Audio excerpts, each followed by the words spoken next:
This guy plays all in New York City and Connecticut. He's actually opening for Kevin Bacon and the Bacon Brothers next week. Put your hands together for Mike Jacobs, everybody! Yeah!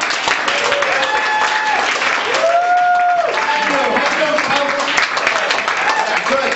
Hey, some good news. I just got married. Huh? Hold it.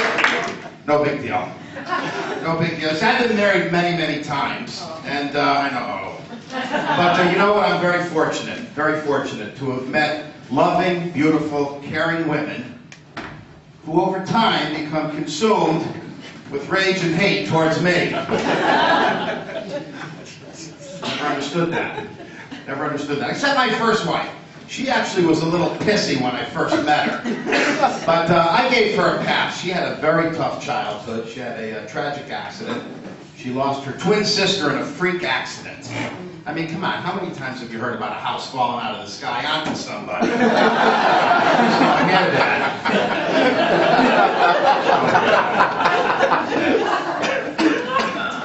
that. Well, she loved to give me advice, especially career advice. She used to look at me and say, "You're a clown." Thank you. Actually, she'd say, "You're a fucking clown." And you know what? That is embarrassing stuff. I mean, you don't say that in an open courtroom. You just don't. You know, in front of 12 people you don't know. Oh. Yeah, I've always had a problem with women. I don't know what it was. In spite of the fact I've seen hundreds of women on the internet. And I never really dated that much. I dated probably 8 or 9 women. Always large women, over 250 pounds.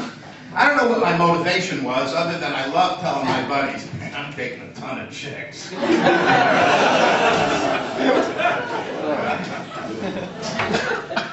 dated a ton of chicks. It's a lot of women.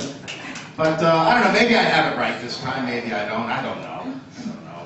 I dated married a little waspy chick. And, ooh, got a wasp over here? And the shitty seats, too. And let me tell you, Jew marrying a wasp is an interesting dynamic. Our cultures actually work together. See, I told her my father's business burned down 6 times in 10 years. All during economic downturns, coincidentally. She said to me, "I can relate to that. Our beach house of 130 years was lost in a flood." I said, "No shit. How'd your old man start a flood?"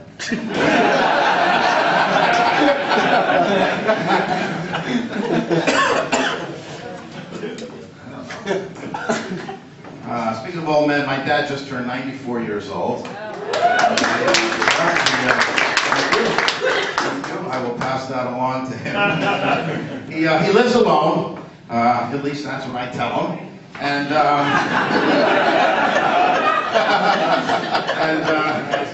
he has struggled his whole life with crummy jobs and crummy businesses. He did his best to support us. I mean, we grew up poor. And I offered to help as a kid. I offered to get a paper route, and he wouldn't give it up. You know. Funny thing is, to this day, my old man still wears a toupee.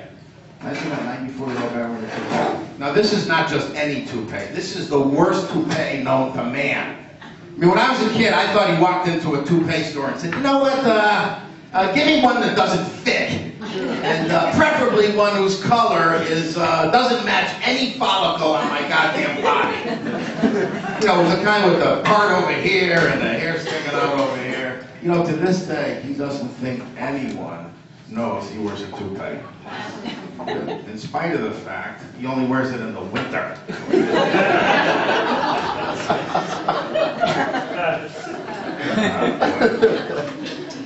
So, I went to a pretty tough high school.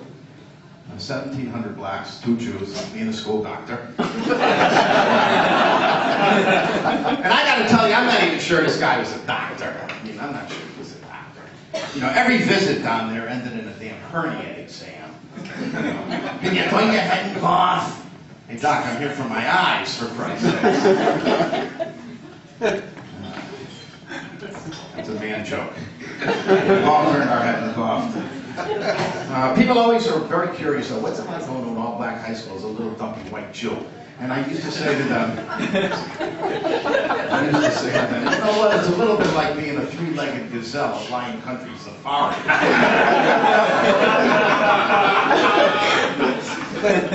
And I got to tell you, you know where the toughest place was in my high school? You'll never believe it. You know where the toughest place was? The goddamn bathroom. You couldn't go in. As a white kid, I didn't go to the bathroom for 4 years.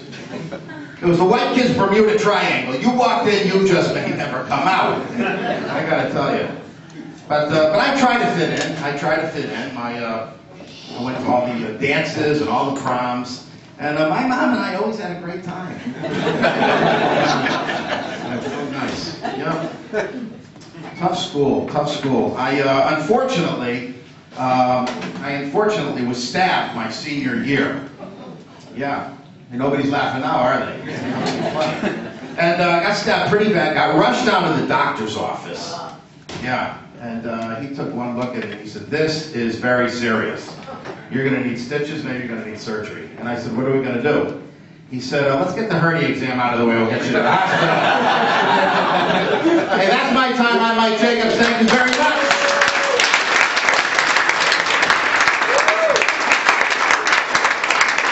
One more time for Mike Jacobs, everybody.